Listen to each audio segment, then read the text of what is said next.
سفر ہے اور ایک انتہائی اہم مناسبت بالکل قریب ہے، ہم انہی ایام اعزاء سے گزر رہے ہیں۔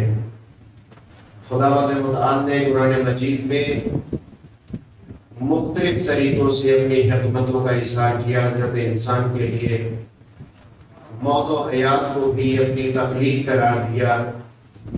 جس طریقے سے آپ مخلوق ہے، زندگی بھی مخلوق ہے، موت بھی مخلوق ہے۔ الذی خلق الموت والحیات، موت کو بھی تخلیق کیا اور زندگی کو بھی تخلیق کیا، دونوں مخلوقات ہیں اللہ کی۔ اور خداوند متعال نے سورہ مبارکہ ملک میں تخلیق موت و حیات کی علت، اس کی وجہ آزمائش کو قرار دیا کہ ہم موت و حیات کے ذریعے سے انسان کو آزمانا چاہتے ہیں۔ اور آزمائش بھی خداوند متعال نے کوئی بہت لمبی چوڑی نہیں رکھی، بہت بڑی آزمائش نہیں رکھی۔ نہیں فرمایا الذی خلق الموت والحیات لیبلوکم اعظم عملا یا اکثر عملا۔ ہم دیکھنا یہ چاہتے ہیں کہ بہت بڑا نیک کام کون کرتا ہے، بہت زیادہ نیک کام کون کرتا ہے۔ خداوند متعال نے آزمائش اس چیز کو قرار نہیں دیا، بلکہ فرمایا لیبلوکم ایکم احسن عملا۔ ہم یہ دیکھنا چاہتے ہیں کہ بہترین کام کون انجام دیتا ہے۔ ممکن ہے ایک شخص لاہور میں جو کہ آپ تشریف فرما ہے بادشاہی مسجد جیسی مسجد بنا دے، چاہے اس کی بنیادوں میں اسی کے 11 بھائیوں کا خون شامل ہو، مسلمانوں کی ناجائز چھینی گئی دولت شامل ہو، لیکن مسجد تو بڑی ہے۔ خداوند متعال کے ہاں ایسا بڑا عمل آزمائش میں کامیابی کی علامت نہیں ہے۔ پورے ملک میں اپنے نام و نمود کے لیے بہت سے صدقہ خانوں کا تعمیر کر دینا اپنے نام و نمود کے لیے اکثر و عملہ کہلائے گا، لیکن اللہ کے ہاں وہ کامیابی نہیں ہے۔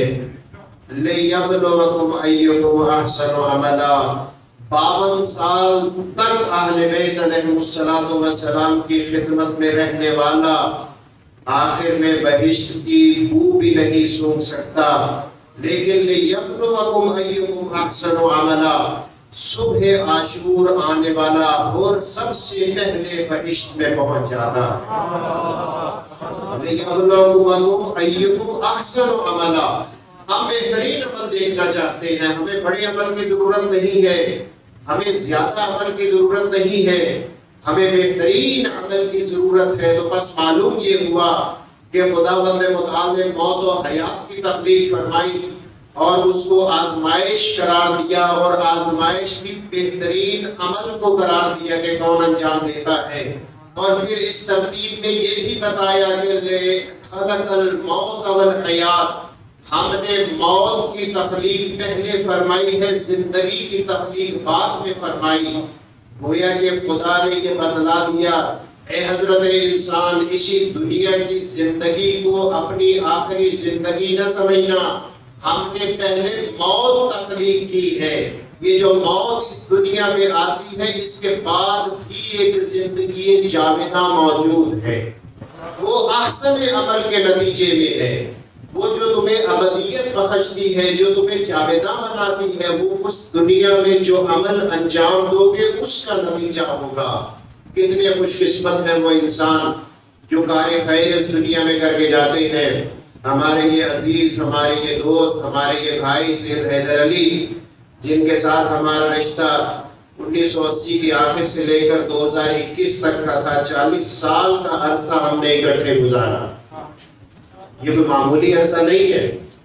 لڑکپن سے لے کر جو ہے سفید ریشی تک، معمری تک جو ہے ہم اکٹھے رہے۔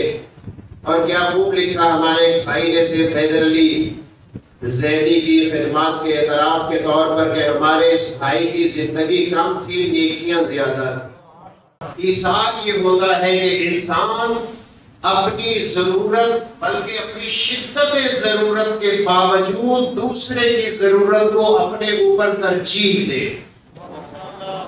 ایثار کے شاہکار ہیں، علمدار کربلا، فرات میں اترتے ہیں، اگر پانی پیتے ہیں تو جسم میں ظاہری طور پر زیادہ قوت آتی ہے، 3 دن کے پیاسے ہیں، لیکن معلوم ہے کہ میرا ایمان اس وقت پیاسا ہے۔ ایثار وَيُطْعِمُونَ الطَّعَامَ عَلَىٰ حُبِّهِ یتیما ومسکینا واسیرا، سورہ مبارکہ طہر میں بھی ایثار، انہیں ضرورت ہے اس کھانے کی، لیکن یتیم و مسکینوں، یتیم آتا ہے تو اسی پر قربان کر دیتے ہیں سب کچھ، چونکہ یہ 40 ہے اور یہ ایام عذاب ہے اور یہ مخصوص ہے اہل بیت علیہ السلام کے ساتھ۔ اور آپ کو یاد رکھنا چاہیے کائنات میں اگر کسی کا 40 ہے تو وہ اسے حسین ابن علی کہتے ہیں۔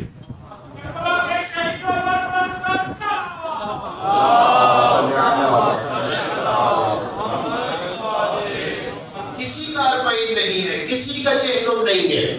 رسول گرامی اسلام جیسی بلند ترین ہستی کائنات میں خدا کے بعد رسول اللہ کی ہستی ہے، مخلوقات میں پہلے نمبر پر ہے، ان کا ہم اللہ کوئی نہیں ہے، لیکن کبھی رسول گرامی اسلام کا 40 یا چہلم منایا وہ ہماری زبان میں چہلم۔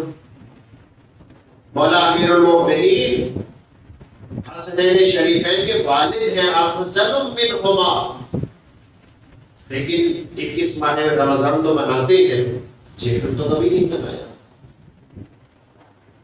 سید الشہداء کے بعد جتنے بھی ائمہ آئے ان کی شہادتیں مناتے ہیں، لیکن چہلم کبھی نہیں منایا۔ چہلم کا اگر خداوند متعال نے اعزاز بخشا تو وہ سید الشہداء کو بخشا، اور قرآن مجید نے بھی انسان کے عروج کے سب سے بہترین مقام کو 40 کی مرہون منت قرار دیا۔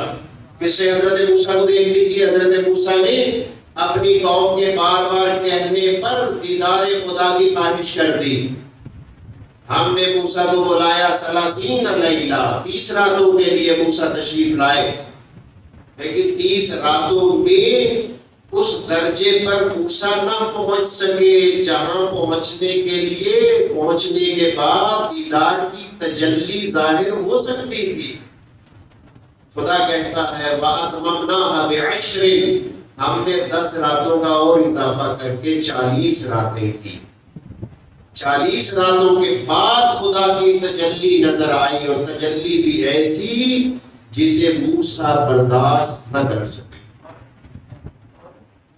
سید الشہداء ان لقتل الحسین حرارة فی قلوب المؤمنین لا تبرد ابدا، میرے فرزند حسین ابن علی کے نتیجے میں، شہادت کے نتیجے میں مؤمنین کے دلوں میں، محبین کے دلوں میں ایسی حرارت پیدا ہوگی جو کبھی ٹھنڈی ہونے والی نہ ہوگی۔ آپ زندگی کے ہر کام پر حسین ابن علی علیہ السلام کو ترجیح دیتے ہیں۔ رسول گرامی اسلام میں فرمایا مصب اہل بیت کا مثل سفینہ النوح ان الحسین مصباح الہدی وسفینہ النجات۔ رسول اللہ نے اہل بیت کو سفینہ نجات قرار دیا، کشت نوح کی مانند قرار دیا۔ رسول اللہ نے سید الشہداء کو مصباح الہدی قرار دیا، اللہ نے رسول اللہ کو سراج منیر قرار دیا۔ رسول اللہ نے اہل بیت کو سفینہ نجات کہا، اور پھر حسین ابن علی علیہ السلام کو الگ سے سفینہ نجات کہا۔ سید الرسول سے سوال ہوا ہے اللہ کے حبیب آپ تو سب کے سب سفینے ہیں، یہ آپ نے حسین ابن علی علیہ السلام کو الگ سے کیوں فرمایا؟ تو سید الرسول نے فرمایا ہاں نحن کلنا سفن النجات، تم ٹھیک کہہ رہے ہو، ہم سب کے سب سفینہ نجات ہیں، وَلَكِنَّا سَفِينَةَ الْحُسَيْنِ أَسْرَى وَأَوْسَى، لیکن جتنی سرعت ہے سفینہ حسین میں اور جتنی وسعت ہے سفینہ حسین میں، یہ کسی اور سفینے میں نہیں ہے۔ سبحان اللہ، یہ رسول اللہ فرما رہے ہیں۔ مجھے امام حسین علیہ السلام بلند کر صلوات۔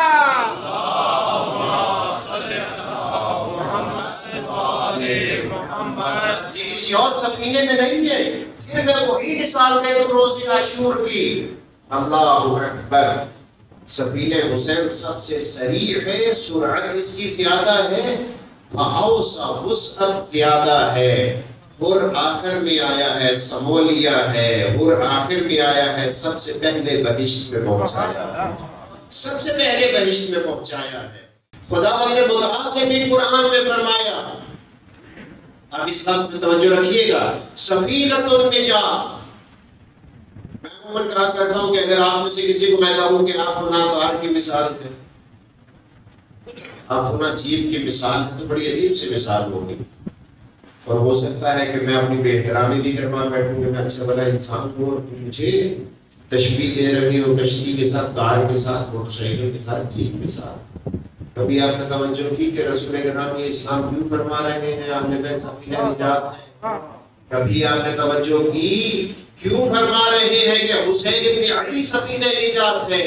کیوں؟ اس لیے کہ قرآن نے خود اس کا تذکرہ کیا۔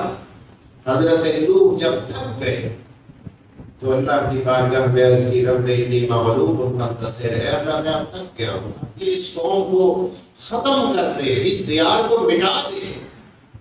وہاں پر خدا فرماتا ہے وَنَجَّيْنَاهُ، کہ نوح کی اس بددعا کے نتیجے میں ہم نے نوح کو بھی نجات دی، وَأَصْحَابَ السَّفِینَةِ، ہم نے سفینہ کے اصحاب کو بھی نجات دی۔ اللہ نے یہ نہیں فرمایا کہ ہم نے نوح کو بھی نجات دی اور نوح کے اصحاب کو بھی نجات دی۔ توجہ کی آپ نے؟ اس کا مطلب یہ ہوا کہ جب حضرت نوح، یہ تفاصیر میں موجود ہے، جب حضرت نوح لوگوں سے فرما رہے تھے کشتی پر سوار ہو، جو سوار ہوگا وہی بچے گا، باقی کوئی نہیں بچے گا۔ جنہوں نے بات مانی سوار ہو گئے وہ بچ گئے، جنہوں نے نہیں مانی ان میں سے بھی بہت سے حضرت نوح پر اپنی جان نچھاور کرنے کے لیے قربان تھے، لیکن کشتی پر سوار ہونے کے لیے تیار نہ تھے۔ اسی لیے تو رسول اللہ نے فرمایا جابر سے، جو پرسوں پہنچا ہے 40 میں سب سے پہلے، اے جابر لوگوں کو بتا دو علی خیر البشر من شک فیہ فقد کفر، میرے پاس سفینہ نجات علی ابن ابی طالب ہے، جو اس میں شک کرے گا فقد کفر، اس نے میرا بھی انکار کیا۔ لہذا قرآن نے بھی کہا کہ رسول اللہ کا مطیع ہی نجات پا سکتا ہے، نوح کی اطاعت میں جو کشتی پر سوار ہوئے ان کو نجات ملی، باقی افراد کو نجات نہیں ملی۔ وہاں پر ہے کچھ مٹکوں میں داخل ہو گئے، حضرت نوح سے کہا کہ ہم اس طریقے سے بچ جائیں گے، لیکن ہوا نے آپس میں مٹکے ٹکرا دیے اور مٹکے ٹوٹ گئے، سب کے سب مارے گئے۔ تو بس یہ ایام جو 40 کے ایام ہیں، یہ ہمیں دوبارہ سے عروج کی طرف لے کر جا رہے ہیں۔ کون سا عروج؟ جس کی ابتدا روز بعثت ہوئی تھی، لقد من اللہ علی المؤمنین اذ بعث فیہم رسولا، 27 رجب کو خداوند متعال نے اسلام کی ابتدا کی رسول اللہ کو بھیج کر، اور پھر رسول اللہ نے 23 سال تک خدمت کی۔ آخری سفر سے واپسی پر خداوند متعال نے فرمایا یا ایھا الرسول بلغ ما انزل، اے میرے رسول ہم نے جو آپ کو وہ جب آپ معراج پر آئے تھے فَأَوْحَى مَا أَوْحَى، جو ہم نے وحی کی تھی تم پر، فَبَلِّغْ، اب یہاں پر پہنچا دو۔ پھر کیا فرمایا؟ الْيَوْمَ أَكْمَلْتُ لَكُمْ دِينَكُمْ، آج ہم نے تمہارے دین کو مکمل کر دیا۔ یہ ابتدا ہوئی 23 سال پہلے۔ 23 سال کے بعد رسول اللہ کو بتایا کہ ہم نے تمہارے دین کو مکمل کر دیا، اور رسول اللہ کی رحلت کے 35ویں سال کے بعد سید الشہداء لوگوں سے کہہ رہے ہیں لوگوں رسول اللہ کی سنت کو قتل کیا جا رہا ہے۔ پھر رسول اللہ کے یہ جانشین 28 ہجری کو منی میں 1000 افراد کو اکٹھا کر کے خطبہ دیتے ہوئے کہہ رہے ہیں تم نہیں دیکھ رہے قد امیتت السنہ، جو رسول اللہ لے کر آئے تھے وہ جامنی کی حالت میں ہے، مر رہا ہے۔ اللہ ترون ان الحق لا يعمل به، کیا تم نہیں دیکھ رہے کہ حق پر عمل نہیں ہو رہا؟ 58 ہجری، واقع کربلا سے 2 سال پہلے سب ہاتھی بیٹھے ہیں، 200 صحابی رسول اللہ بیٹھے ہیں، 700 تابعین بیٹھے ہیں، 100 خواتین بیٹھی ہیں، اور 1000 افراد کے نام تاریخ نے نقل کیے۔ سید الشہداء فرمانے جو رسول نے دین مکمل کر کے تمہارے حوالے کیا تھا 11 ہجری میں، اب 58 ہجری میں وہ ختم ہو رہا ہے۔ سید الشہداء اس دین کو بچانے کے لیے کریں تو کیا کریں؟ جانتے ہیں کہ بابا کی شہادت مسجد میں ہوئی تھی، اس شہادت کے اثرات و ثمرات کو بھی روک لیا گیا۔ بھائی حسن کی شہادت گھر میں ہوئی تھی، اسے بھی روک لیا گیا۔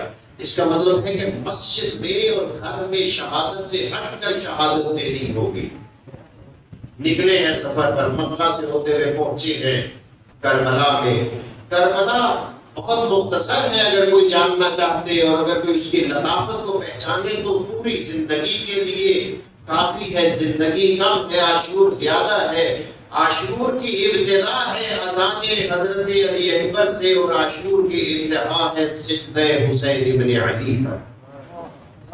اذان و سجدے کے درمیان ہے عاشور، اس کے علاوہ کچھ نہیں ہے عاشور۔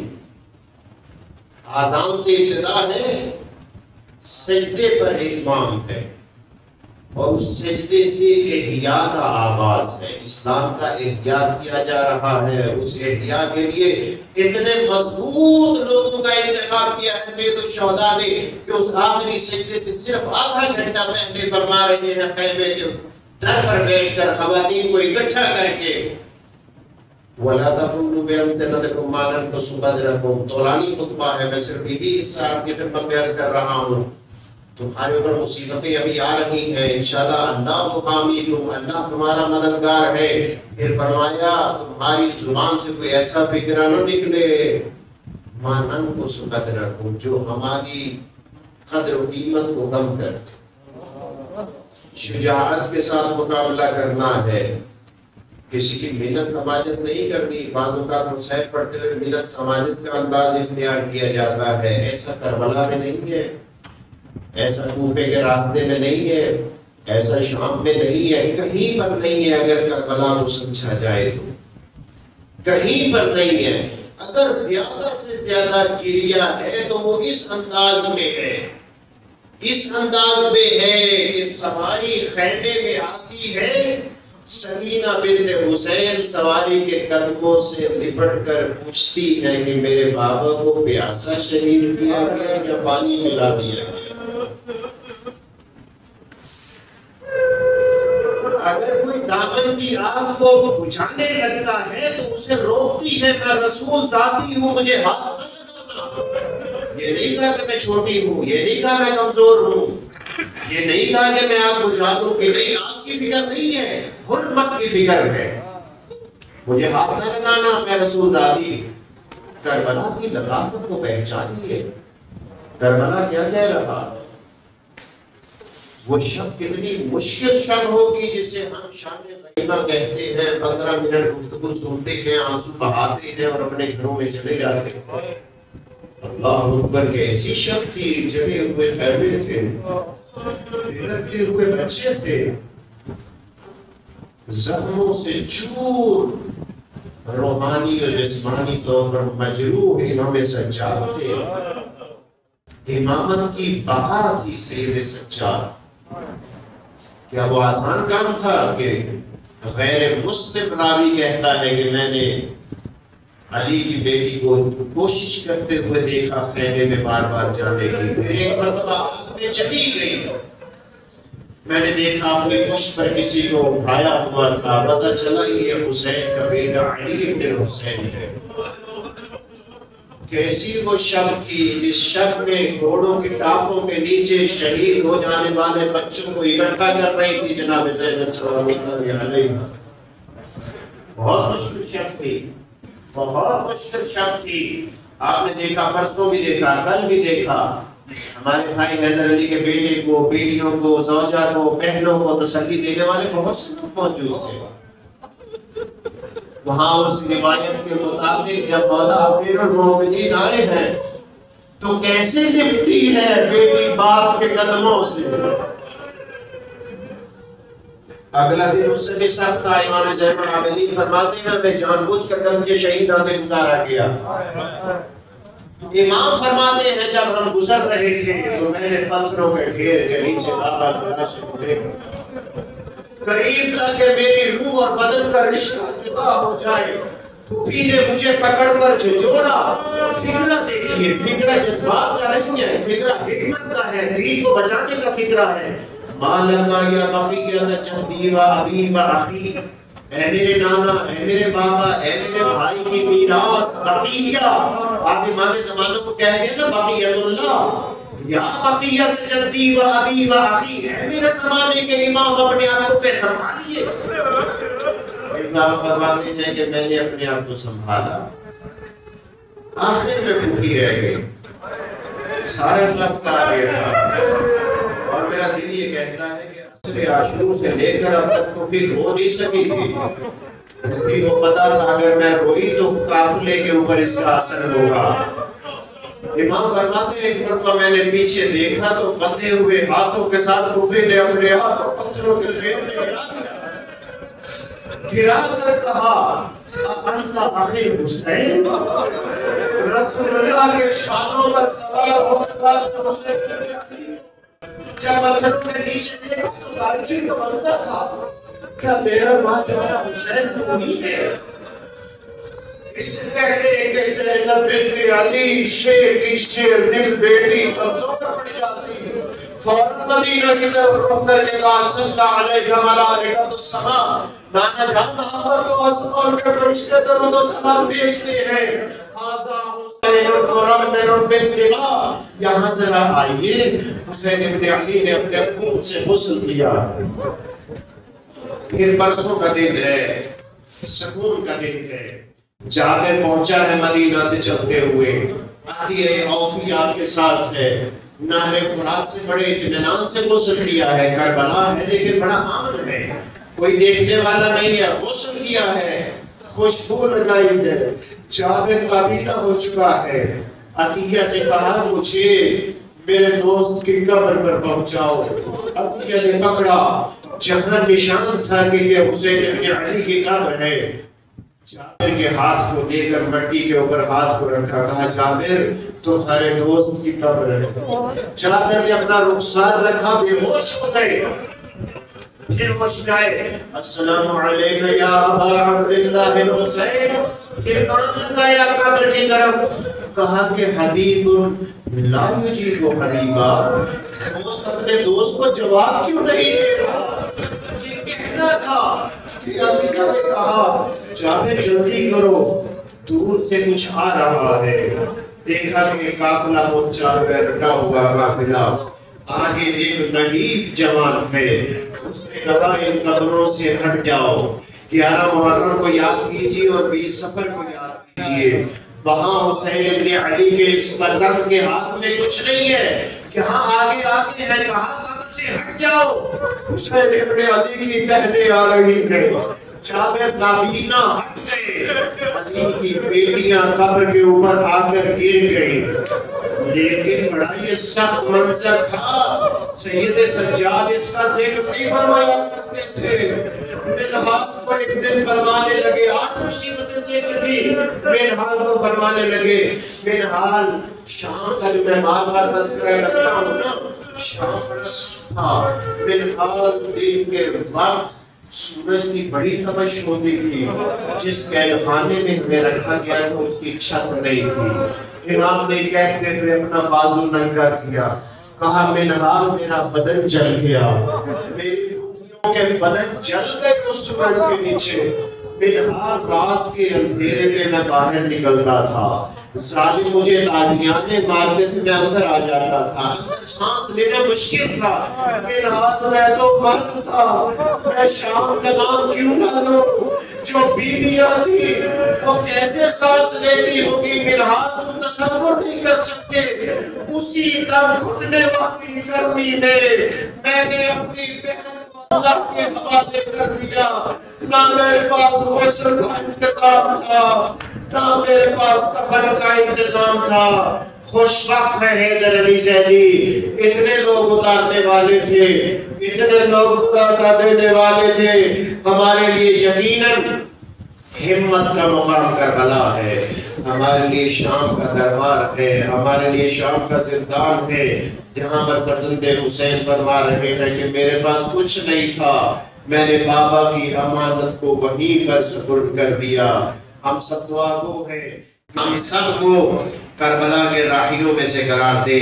سید حیدر علی زیدی کی اعلیٰ ترین خدمات کا اجر مضاعف عنایت فرمائے۔